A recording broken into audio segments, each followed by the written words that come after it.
Hello friends, मैं मनिकाय मोर YouTube चैनेलर जरिए एटा नतुन video লৈ আপোনালোকক स्वागतम জনাইছো। মই মোৰ ৰাতিপুৱাবোৰ কেনেদৰে পাৰ কৰো আজি আপোনালোকৰ কাৰণে মই ভিডিও কৰি ৰাখি দিছো। প্ৰথমে আপোনালোকে মোৰ ৰাতিপুৱাৰ কামখিনি চাই লওক, তাৰ পিছত আকৌ আপোনালোকক মই পুনৰ লগ পাই আছো। Friends good morning. এতিয়া 5টা বাজিছে আৰু মই মৰ্নিং ৱাক কৰিবলৈ মানে সাজু হৈছো। এগিলাস গৰম পানী খাই লৈছো। খাই পেলাই মই সদায় মানে মৰ্নিং ৱাকত যাওঁতে এগিলাস গৰম পানী খাই লওঁ। গাটো ভাল লাগে আৰু মনটো মানে ভাল লাগি যায়, ফ্ৰেছ লাগি যায়। এয়া মৰ্নিং ৱাক কৰিবলৈ লৈছো। আগতেও মই মানে 2 বছৰ মান আগতে য'ত আছিলো তাতো মই মৰ্নিং ৱাক কৰিছিলো, একদম 6 কিলোমিটাৰ মান খোজ কাঢ়িছিলো। কিন্তু ইয়ালৈ অহাৰ পিছৰ পৰা অলপ দিন কন্টিনিউ কৰিলো, কিন্তু যেতিয়া বাৰিষা আহি গ'ল নহয় তেতিয়া আৰু মৰ্নিং ৱাক মোৰ বন্ধই হৈ গ'ল। কাৰণ আমাৰ এই ঘৰৰ বাহিৰৰ ৰাস্তাটো পকা নহয়, আৰু পকা নহ'লে মানে বোকা হৈ যায়। আগতে য'ত আছিলো মানে মৰ্নিং ৱাক কৰিবলৈ বহুত ধুনীয়া আছিলে। ৱাকিং জোনৰ ওচৰতে আমাৰ ঘৰ আছিলে আৰু 4টা বজাৰ পৰা মানে মানুহ ৰাস্তাত ভৰ্তি হৈ যায়। মানে মৰ্নিং ৱাক কৰিবলৈ লগো আছিলে। এতিয়া মই অকলে কৰো ইয়াত। আৰু ৰাতিপুৱা এই সময়টুকুৰা মানে ইমানেই ভাল লাগে নহয়, একদম নিজান হৈ থাকে, বহুত ভাল লাগে মনটো। আৰু মৰ্নিং ৱাক অকমান সকলো মানুহে মানে অলপ সময়ৰ কাৰণে হ'লেও মৰ্নিং ৱাক কৰিব লাগে। মই আধা ঘণ্টামান খোজ কাঢ়ো, বেছি খোজ নাকাঢ়ো।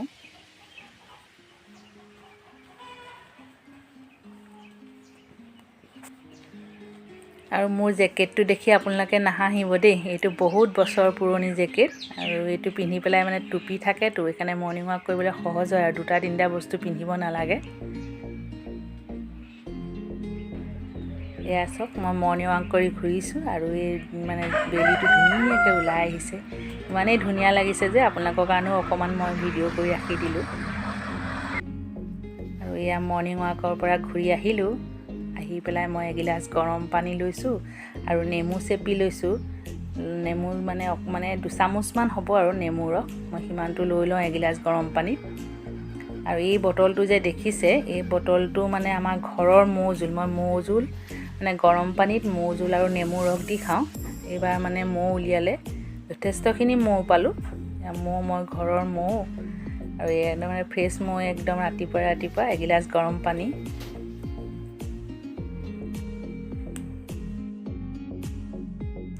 আৰু এই যে কিতাপখন দেখিছে, এইখন হ'ল ৰূপম দত্তৰ লাইফ অফ এ ডাইভাৰ। বহুত ভাল লাগিছে কিতাপখন পঢ়ি, জানেনে? মই এইখিনি সময়ত অলপ সময় কিতাপো পঢ়ি লওঁ এনেকৈ। মানে এইখিনি কোনো নুঠেতো এইখিনি সময়ত, মানে ৰাতিপুৱা আমাৰ 6টা বজাৰ পিছতহে সকলো উঠে। সেইকাৰণে মই এইখিনি সময়তে মানে কিতাপখন পঢ়ি লওঁ অলপ সময়। আপোনালোকে মোৰ ৰাতিপুৱাৰ সময়ছোৱাটো দেখিলেই। আৰু দুপৰীয়া মই চুলিৰ যতনৰ কাৰণে এটা ধুনীয়া বস্তু বনাইছিলো। ছোৱালীজনীয়ে লগাইছে, মই লগোৱা নাই, মই তাইৰ কাৰণে বনাই দিছিলোঁ। আপোনালোকে সেইটো প্ৰথমে এতিয়া চাই লওক। আৰু ৰাতিৰ কাৰণে মানে যিসকল মানুহে হেল্থৰ কাৰণে যতন লয়, মানে ডায়েট কণ্ট্ৰল কৰিব বিচাৰে, তেওঁলোকৰ উপযোগীকৈ মই এবিধ ৰেচিপি বনাইছোঁ। 2বিধ বনাইছোঁ, এবিধ নহয় 2বিধ ৰেচিপি বনাইছোঁ। তাক আপোনালোকক এতিয়া দেখাই দিম। প্ৰথমতে আপোনালোকে চুলিৰ যতনৰ সেইটো চাই লওক আৰু সম্পূৰ্ণৰূপে ভিডিঅ'টো চাই বহুত ভাল পাব আপোনালোকে আজি ভিডিঅ'টো। আৰু ভাল লাগিলে লাইক শ্বেয়াৰ কৰাৰ লগতে মোৰ চেনেলটোত যদি আপোনালোক নতুনকৈ আহিছে তেনেহ'লে মোৰ চেনেলটো ছাবস্ক্ৰাইব কৰি ল'ব দেই। তেতিয়াহে মই নতুন ভিডিঅ'লৈ আপোনালোকে পাই থাকিব। এইখিনি আপোনালোকে দেখিছে, এইখিনি পিঁয়াজৰ বাকলি আৰু এয়া হ'ল এচামুচ আদা, খুন্দি লোৱা আদা। আৰু পিঁয়াজৰ বাকলিখিনি মই যেতিয়া দাইল চব্জিত ব্যৱহাৰ কৰোঁ, তেতিয়া পিঁয়াজ যেতিয়া গুচাওঁ তাৰ শুকান বাকলিখিনি 2-3 দিনকৈ, মানে 2-3 দিনৰ হ'ব, এইখিনি গোটাই পেলাই ফ্ৰিজত ৰাখি দিওঁ। আৰু যেতিয়া অলপ ইমানখিনিমান হয়গৈ, তেতিয়া এটা কাম কৰোঁ, এই পিঁয়াজৰ বাকলি আৰু আদা এই 2টা বস্তু মই বইল কৰোঁ, মানে সিজাওঁ এটা জোখত পানী দি। আৰু আমি জানোৱেই যে পিঁয়াজৰ ৰসটো চুলিৰ কাৰণে কিমান উপকাৰী। তো তেনেকৈ পিঁয়াজ পিহিটো তাৰমানে ৰসটো উলিয়াইটো চুলিত লগোৱাই হয়। আৰু ঢেৰ চেম্পু ওলাইছে আজিকালি, বহুত ধৰণৰ চেম্পু পিঁয়াজৰ ৰস থকা। আমি সেই চেম্পু ব্যৱহাৰ নকৰিও এনেধৰণেও আমি কৰিব পাৰোঁ। যে মানে ভিতৰতো ৰসটো যিমান উপকাৰী, এই বাকলিটো সিজাই যিটো ৰস ওলাব সেইটো একেধৰণৰে উপকাৰ তাৰমানে। সেইকাৰণে আমি পিঁয়াজটো ব্যৱহাৰ নকৰিলেও হৈ যায়। এই বাকলিখিনি এতিয়া সিজাম, এই 2টা বস্তু মিলাই এটা জোখত পানী দি। তাৰপিছত সিজোৱাৰ পিছত যেতিয়া ৰসটো মানে ধুনীয়াকৈ ওলাই যাব, সিজি মানে ৰসটো ওলাই যাব, তেতিয়া অলপ চেকি ল'ম নহয়। চেকি লৈ যেতিয়া কুহুমীয়া হ'ব, কুহুমীয়া হ'লে এইখিনি আমি চুলিৰ গুৰিত লগাব লাগিব। আৰু চুলিৰ গুৰিত লগালে গম পাইছেই যে পিঁয়াজৰ ৰস আৰু আদাটোতো চুলিৰ কাৰণে বহুত উপকাৰী। চুলি সৰিলে আদা লগাব লাগে, চুলি গজিবৰ কাৰণেও আদা লগাব লাগে, আদাৰ ৰস। সেইকাৰণে এই দুইটা সিজাই পেলাই লগালেও একেটাই কামেই কৰিব। সেইকাৰণে আমি উজু প্ৰচেছত এইটো কৰি লওঁ। আৰু আজি মই নলগাওঁ, মোৰ আজি লগাব মানে মই দুদিনমান আগত লগাইছিলোঁ, মোৰ লগাব আজি মন নাই, ছোৱালীজনীয়ে লগাব, মই তাইৰ কাৰণে বনাই দিম।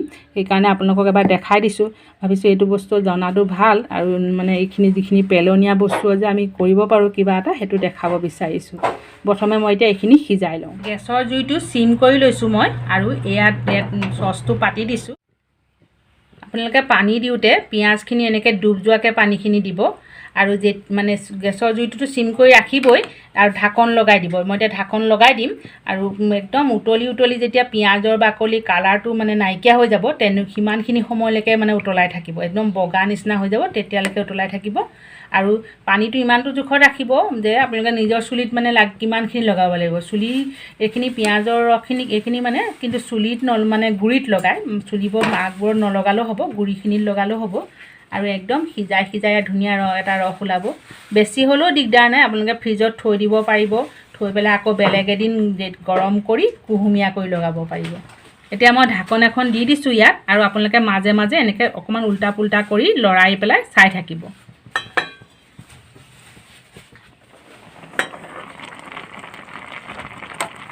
এয়া চাওক পিঁয়াজখিনি মানে সিজি পেলাই কেনেকুৱা হৈ গৈছে, আৰু ৰংটো এনেকুৱা ওলাইছে। আৰু মই ইমানটো জোখতে ৰাখি দিম। ইয়াৰ পিঁয়াজবিলাক বগা হৈ গ'ল নহয়, এতিয়া ৰাখি দিম, আৰু অকণমান ঠাণ্ডা হওক, তাৰপিছত চেকি পেলাই মানে এইখিনি ৰসখিনি উলিয়াই ল'ম, আৰু তাৰপিছত মূৰত লগাব ছোৱালীজনী। এনেকুৱা হৈ গৈছে ৰস।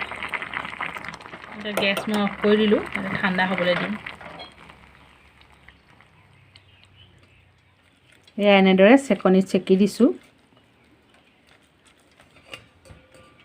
মই বহল পাত্ৰ এটা লৈছোঁ সোনকালে ঠাণ্ডা হ'বৰ কাৰণে, আৰু ৰস সেইখিনি হৈ গ'ল, দেখিছেনে?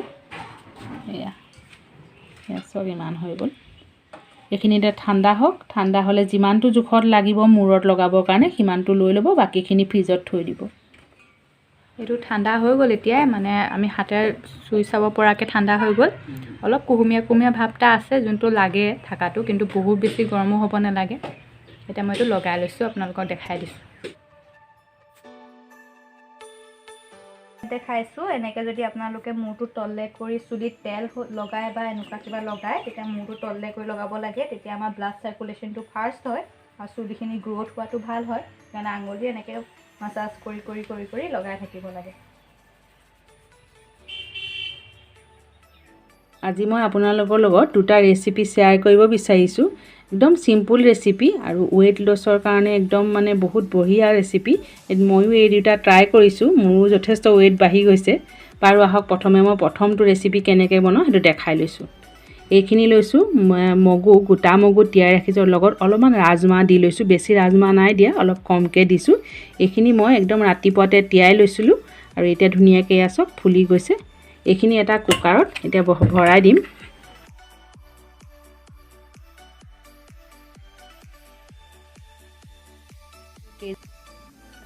পানীটো আপোনালোকে জোখমতে দি ল'ব।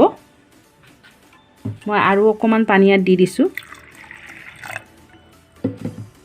আৰু এটা বিলাহী কাটি ৰাখিছিলোঁ, মই বিলাহীৰ গুটি কেতিয়াও নিদিওঁ। বিলাহীৰ গুটিবোৰ আচলতে হজম নহয় মানুহৰ, যিমানেই সিজালেও বিলাহী গুটিটো সিজি নাযায়, সেইকাৰণে মই বিলাহী গুটি কেতিয়াও নিদিওঁ। বিলাহী দি দিছোঁ। অকণমান হালধি দিছোঁ, মোৰ হালধিটো ঘৰৰ হালধি, সেইকাৰণে বেছি দিলে কাঢ়া হৈ যায়, মই অকণমান দিছোঁ।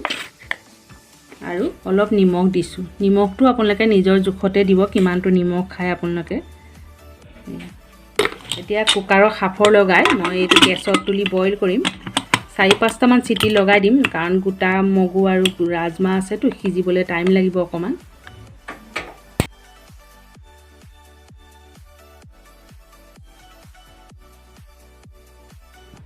এতিয়া মই গেছত কুকাৰটো তুলি দিলোঁ। আৰু ছেকেণ্ড ৰেচিপিটো দেখাব বিচাৰিছোঁ। এয়া মই 1 কাপ মগু তিয়াই ৰাখিছোঁ, ভালকৈ ধুই তিয়াই ৰাখিছোঁ, কোমল হৈ আছে। এতিয়া মই এইখিনি মিক্সিত পিহি ল'ম, তাৰপিছত আপোনালোকক কি কৰিম দেখাই থাকিম। আপোনালোকক কুকাৰটো খুলি দেখাই দিছোঁ। এয়া চাওক মগু কিমান ধুনীয়াকৈ সিজিলে। এতিয়া এইখিনি এখন কেৰাহীত মই ঢালি ল'ম।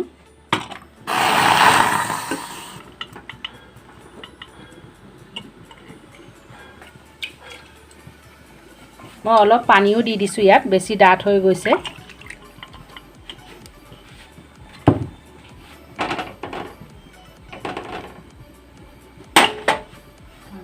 টাৰ্কা পেনখন গেছত পাতি দিছোঁ, মই অকণমান গৰম কৰি লৈছোঁ আৰু অকণমান গৰু ঘিউ দি দিছোঁ ইয়াত, মানে এইখন পেনখনত গৰু ঘিউকণ গৰম কৰি লৈছোঁ।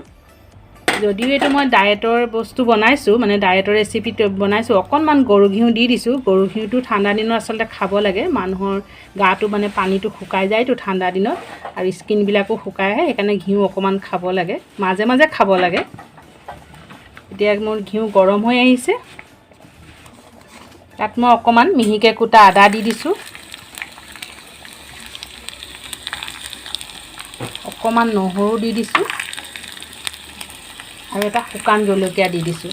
আচলতে মই মুখৰ ৰুচিটোৰ কাৰণে এইটো দিছোঁ, অকল সুদা বইল বস্তুটো মানুহৰ ভাল নালাগে যে, সেইকাৰণে অকণমান ৰুচিটোৰ কাৰণেও দিছোঁ, ঘিউ অকণ খোৱাটো ভালো যে সেইকাৰণেও দি দিছোঁ।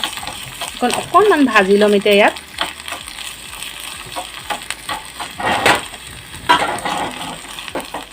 আৰু এতিয়া ইয়াত মই ঢালি দিছোঁ।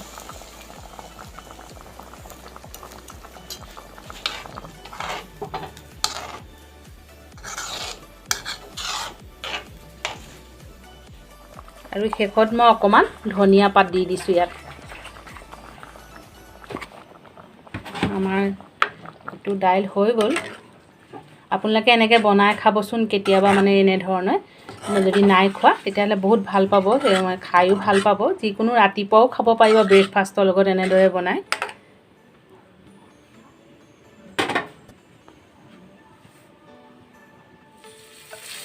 মগু দাইলখিনি মই এনেকৈ পিচি আনিলোঁ, মই ইমানখিনি ঢিলাকৈ লৈছোঁ। ইয়াত এতিয়া এয়া চব কুটি লোৱা পালেং কুটি লৈছোঁ, অকণমান ধনিয়া লৈছোঁ, এইখিনি ইয়াৰ লগত মিলাই পুনৰ মাৰি দিম মিক্সিত। মানে এতিয়া মই ইয়াত পালেংখিনি দি দিছোঁ আৰু ধনিয়া পালেং এই দুইটা বস্তু এতিয়া দি দিছোঁ। এই বতৰৰ মানে শাক পাচলি থাকিলে এনেকৈ শাক দিওঁ বুলি আপোনালোকে দি ল'ব পাৰিব, মই পালেং আৰু ধনিয়া সেইকাৰণে দি দিছোঁ। এয়া মই এইখিনি এনেদৰে পিহি আনিলোঁ চব, ইমান ডাঠ কৰি ৰাখিছোঁ। আপোনালোকে যেতিয়া শাক নিদিব তেতিয়া অকল দাইলৰ গ্ৰেভিটো এনেকৈ ডাঠ কৰি ল'ব, শাক নিদিলে মানে ইমানটো জোখতে ৰাখিব দাইলটো। মই শাক দিয়াৰ কাৰণে সেইটো মানে প্ৰথম দাইলটো অলপ পনীয়াকৈ পিহি লৈছিলোঁ। এয়া মিহিকৈ কুটা পিঁয়াজ দি দিছোঁ, সোৱাদ অনুযায়ী নিমখ দি দিছোঁ, অকণমান হালধি দি দিছোঁ আৰু পালেং ধনিয়াৰ কেঁচা গোন্ধটো যাবৰ কাৰণে মই অকণমান মছলা ব্যৱহাৰ কৰিম, বেছি নিদিওঁ, অকণ আপোনালোকক দেখাই দিম। এয়া চব কিচেন কিং মছলা অকণমান দি দিছোঁ, অকণমান ধনিয়া মানে গৰম মছলা দি দিছোঁ আৰু অকণমান এয়া জলকীয়া গুড়ি দি দিছোঁ। আৰু এইখিনি মিলাই পেলাই মই অকণমান সময় ৰাখি দিম, 10 মিনিটমান সময়, তাৰপিছত আপোনালোকক বনাই পেলাই দেখাই দিম।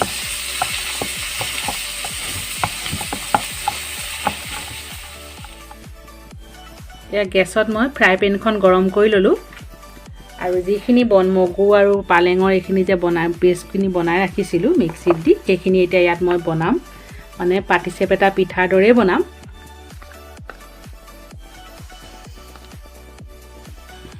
এনেকৈ লাহে লাহে মেলি দিব,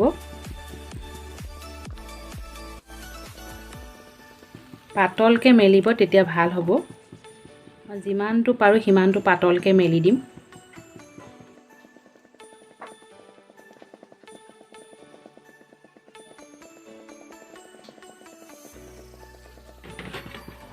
আৰু জুইটো মই মানে মিডিয়ামত ৰাখিছোঁ, মিডিয়ামতকৈ অকণমান কমকৈ ৰাখিছোঁ। অকণমান তেল, ৰিফাইন তেল লৈছোঁ, এনেকৈ চাইডে চাইডে দি দিম।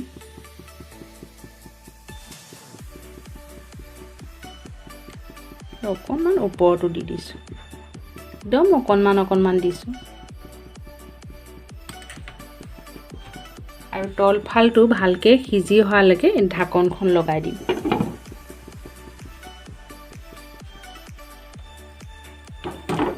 এয়া চব আমাৰ ধুনীয়াকৈ হৈ আহিছে। মই অকণমান এনেকৈ ঢাকনখন মানে উদঙাই অকণমান সময় ৰাখি দিছোঁ, ইয়াৰ মানে ভাপত পানী হৈ যায় যে, সেই পানীটো অকণ শুকাই লওক।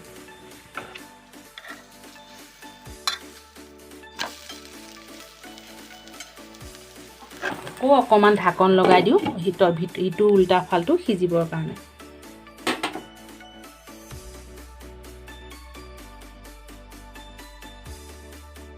এয়া আপোনালোকক মই উলিয়াই দিছোঁ, থালত উলিয়াই দেখাই দিছোঁ। এতিয়া এইটো হেল্ডি ডায়েট হ'ব আমাৰ কাৰণে। মই আৰু এটা দি আপোনালোকক দেখাই দিছোঁ।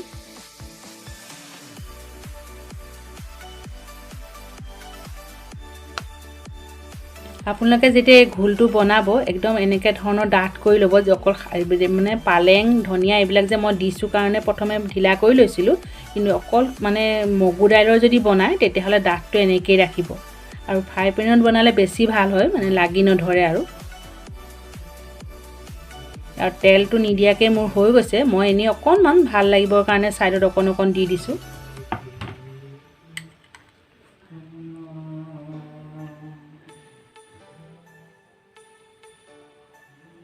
এয়া মই এনেদৰে আপোনালোকৰ কাৰণে সজাই দেখাই দিছোঁ। আৰু ইয়াত আপোনালোকে এতিয়া বতৰৰ যি পাচলি হৈছে ওলকবি, গাজৰ, বিন এনেকুৱা ধৰণৰ বস্তু দি খাব পাৰিব আৰু বেছিয়ে হেল্ডি হৈ যাব। মই কিন্তু আজি দিয়া নাই, অলপ চিম্পুলকৈ এনেকৈ আপোনালোকক দেখাইছোঁ। আমি এনেকৈ মাজে মাজে বনাই খাওঁ, যেতিয়া ৰাতি মানে দিনত কেতিয়াবা হেভি হৈ যায় যে তেতিয়া এনেকৈ ধৰণৰ বনাই খাওঁ। আৰু ডায়েটৰ কাৰণেতো বহুতেই ভাল। আৰু মোকতো দেখিছে আপোনালোকে কিমান শকত হৈছে, মই শকত হৈ গৈছোঁ। সেইকাৰণে মানে মাজে মাজে মই এনেধৰণে খাবলৈ লৈছোঁ, অকণমান কিবা কিবি কৰিব বিচাৰিছোঁ। আৰু খোৱাটোতো বেছি কণ্ট্ৰল কৰিব নোৱাৰোঁ বাৰু মই। আৰু ঠিক আছে, আপোনালোকক এনেকৈ দেখাই দিছোঁ। আৰু কেনেকুৱা পালে মোক কমেণ্ট কৰি জনাব। আৰু ভাল লাগিলে লাইক শ্বেয়াৰ কৰাৰ লগতে সদায় কৰাৰ দৰে আপোনালোকক কৈছোঁ ছাবস্ক্ৰাইবো কৰি ল'ব মোৰ চেনেলটো। আৰু তেতিয়া মই আপোনালোকক আকৌ দেখাই থাকিম বেলেগ বেলেগ ধৰণৰ ভিডিঅ' ৰেচিপি।